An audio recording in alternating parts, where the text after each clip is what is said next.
car costs $20,000. Maybe it's appropriate that political ads ramp up around Halloween. Wooten cashed in, suing to protect Big Pharma. Because they can sometimes seem like a horror show. Gailey's been hiding the truth about herself. When candidates pay for their own ads, they're often positive self-profiles. You see that in the Senate race between Democrat J.D. Wooten. I know a well-educated workforce is key to attracting jobs in North Carolina. And Republican Amy Gailey. My promise?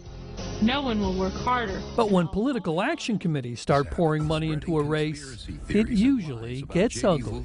Amy Gailey is always willing to do anything to get ahead. Wooten helped a big drug company game the system and sue to keep prescription medicine prices high. And there's probably not a race in the country in which it's raining quite as much money as it is for the North Carolina State Senate seat here in District 24. That covers all of Alamance County, the Burlington area, and much of eastern Guilford County.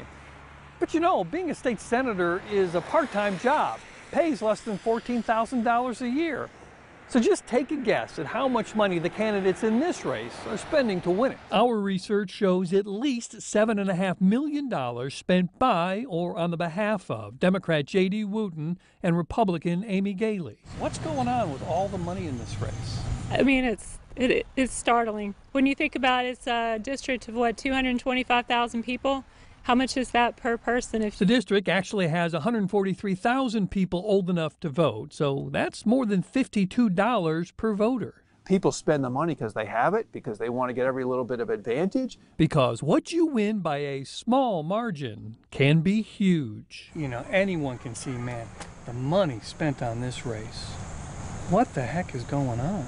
District 24 may very well be the district that determines whether Democrats or Republicans take the majority in the Senate, and that's going to determine who gets to draw the legislative maps for the next decade. But also, you know, I mean, you care about whether Medicaid expansion takes place if you're a hospital kind of investor some other place. And politics has become so nationalized that folks care what's going on in Oklahoma if they're in California right now.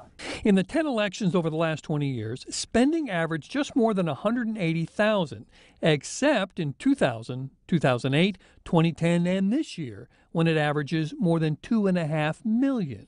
It's a sign of the times that the majority of the more than $7 million spent on this race this year is from political action groups like Citizens for a Better NC Senate. That's a Republican supporting group that we tried to contact a number of times. Hey, this is Bob Buckley from Fox 8 News again. I tried to see why this race is so important to them, but got no response. Wake Forest political scientist John Dinan says his research shows it may not be a wise investment. It is really unclear how much you get for that money, because one thing we know is that in a presidential election year, the outcome of state legislative races is almost entirely driven by the top of the ticket voting. But 2020 has taught us that it doesn't follow any of the rules.